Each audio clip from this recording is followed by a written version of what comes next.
Xin chào 500 anh em, chào mừng anh em đã trở lại với Anime Wiki. Acer Shiva, người phụ nữ được biết đến mạnh nhất trong lịch sử vương quốc Clover. Bà từng sở hữu sức mạnh được nhận định ngang ngửa hoặc vượt trội hơn cả ma pháp vương Julius ở thời điểm 16 năm trước. Mang trong mình dòng máu hoàng tộc Clover, Acer là người duy nhất cho đến nay được biết đến đã chiến đấu 1 vs 1 với Vanica và Megicula và đã được cô ta công nhận sức mạnh. Vậy Acer Shiva, phụ mẫu của Noel mạnh đến mức nào ở thời kỳ hoàng kim? Hãy cùng nhau tìm hiểu nhé anh em. Là một trong tứ đại cường quốc, Clover sở hữu sự đa dạng trong các chủng loại phép thuật nhiều hơn bất kỳ quốc gia nào. Các pháp sư tại Clover không chỉ thao túng được các nguyên tố tự nhiên trong tứ hành, mà còn sáng tạo bẻ cong được những luật lệ của không gian thời gian. Chính vì lý do đó nên hàng trăm năm nay, Clover luôn bảo vệ được lãnh thổ của mình trước những đế quốc hung hãn và thiện chiến như Space hoặc Kim Cương Quốc. Tại vương quốc này, các ma pháp kỵ sĩ được chia thành 3 nhóm chính là thường dân, quý tộc và trên cùng là hoàng tộc. Quý tộc và hoàng tộc sinh ra với nguồn mana khủng khiếp và tài năng thiên phú nên dễ dàng chiến thắng trong những cuộc chiến mà không cần phải cố gắng quá nhiều. Trong khi đó, tầng lớp thường dân nếu muốn gia nhập vào một trong 9 quân đoàn lớn cần phải trải qua quá trình luyện tập vô cùng khắc nghiệt, thậm chí là nguy hiểm đến tính mạng. Nguyên nhân của tất cả mọi việc được cho là trong quá khứ, hoàng tộc từng sử dụng ma pháp cụ của ma pháp vương đệ nhất để hút cạn năng lượng của chủng tộc người Elf. Chính vì lý do đó nên con cháu của họ sau này sở hữu sức mạnh di truyền khủng khiếp mà tầng lớp thường dân có cố gắng cách mấy cũng khó lòng bắt kịp. Chính sự chênh lệch về ma pháp này đã dẫn đến sự bất bình đẳng giai cấp tồn tại trong Clover hàng trăm năm qua. Tại vùng đất này chỉ có 3 dân tộc duy nhất được gọi là hoàng tộc với sức mạnh vượt lên trên tất cả. Đầu tiên là dân tộc Shiva với quân đoàn ngân dực đại ưng. Tiếp đến là dân tộc Vermilion với quân đoàn hồng liên sư tử tượng trưng cho nguyên tố lửa. Cuối cùng chính là tộc Kira, đại diện cho cán cân công lý ở Clover. 3 dân tộc này không chỉ sở hữu sức mạnh to lớn mà còn nắm trong tay quyền lực chính trị tuyệt đối, đặc biệt là dân tộc Kira. Trong một vài tình huống, những quyết định đã được hoàng tộc phán quyết, ngay cả ma pháp vương cũng không thể can thiệp và thay đổi.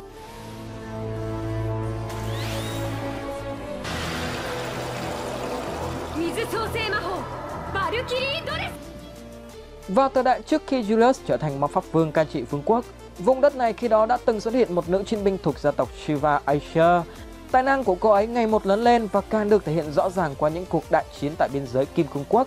Người ta đồn rằng sức mạnh của cô ấy vào thời kỳ hoàng kim thậm chí còn mạnh hơn cả ma pháp vương Julius. Rất nhiều ma pháp kỵ sĩ từng chứng kiến trận đánh của Acer cho rằng cách cô di chuyển tựa như một điệu nhảy hoa mỹ và không hề để lộ ra bất kỳ khiếm khuyết nào. Kể từ đó về sau, cô trở thành biểu tượng của hoàng tộc Shiva với các tên công chúa nhảy múa trên chiến trường. Ngay cả đoàn trưởng khổng tước đoàn và Mereoleona cũng tỏ ra vô cùng kính trọng mỗi khi nhắc đến nhân vật này. Có một số thông tin cho rằng trong một khoảng thời gian nào đó, Mereoleona từng được chỉ dạy bởi Acer nên mới có được sức mạnh to lớn như ngày hôm nay. Trong quá khứ, Acer từng dẫn quân tiến đánh một trận một mất một còn với ác quỷ Megicula của Space. Đây là nhân vật duy nhất có thể trực tiếp 1 vs 1 với ác quỷ tính tận thời điểm hiện tại.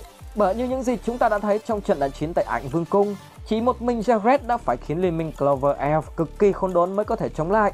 Trong khi theo lời nữ hoàng Tâm Quốc nhận định, ác quỷ Megicula mạnh hơn ác quỷ mà Clover từng đối đầu rất nhiều lần. Thế mới thấy được sức mạnh của Acer vào thời hoàng kim kinh khủng đến mức nào khi có thể sống sót trước sức mạnh của ác quỷ Megicula.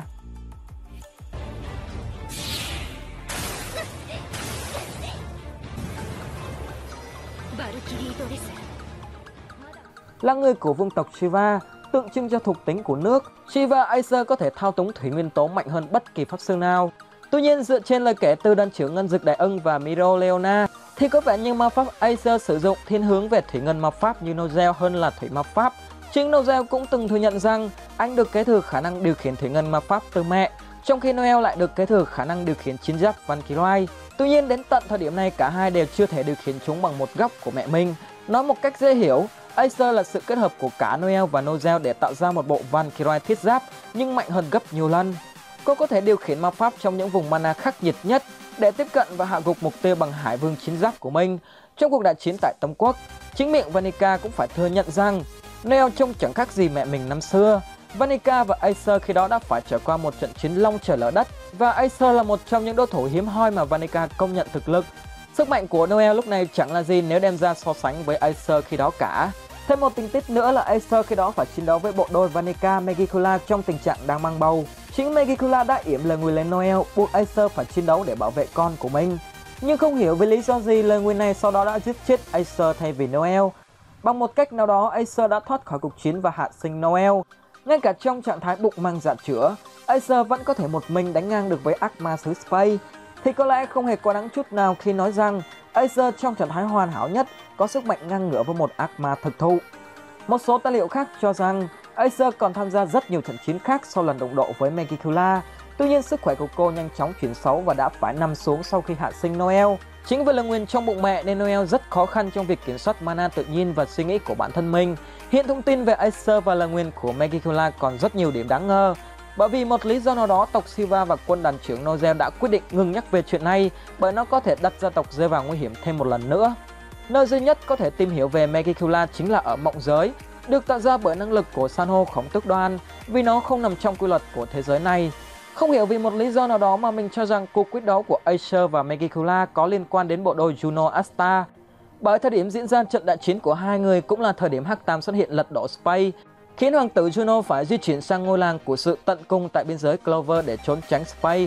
Sau cuộc đại chiến đó, mặc dù thi thoảng Space vẫn cử quân sang xâm lược biên giới Clover, thế nhưng bộ ba Hắc Tam chưa bao giờ xuất hiện. Sau ngần ấy năm chuẩn bị, một lần nữa đế chế Hắc Tam đã quyết định quay trở lại để bắt đầu cuộc chiến giang dở. Nhiều khả năng những bí ẩn về thân thế của Juno và Asta sẽ được hé lộ trong arc này.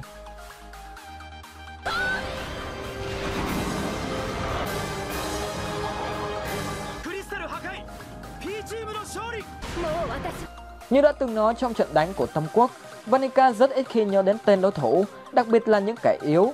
Thế nhưng riêng với trường hợp của tộc Shiva, bộ đôi Vanica Megicula lại nhớ rất rõ và thích thú với việc đem hoàng tộc của vương quốc Clover ra làm trò đùa hết lần này đến lần khác.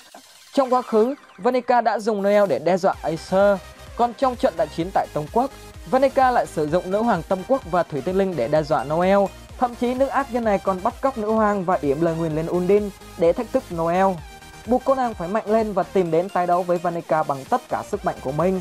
Đây không chỉ là cuộc chiến của riêng Noel mà còn là cuộc chiến của cả gia tộc Shiva để gỡ gạc lại những gì bộ đôi này đã gây ra với một trong những hoàng tộc mạnh nhất xứ Clover.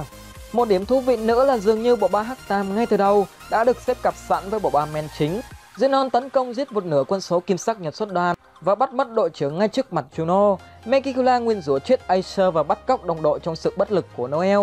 Và hiện tại Dante, thủ lĩnh của bộ ba Hắc Tam, đang chạm trán với team Hắc Bộc Ngu cùng Asta nhằm bắt cóc minh vực Yami.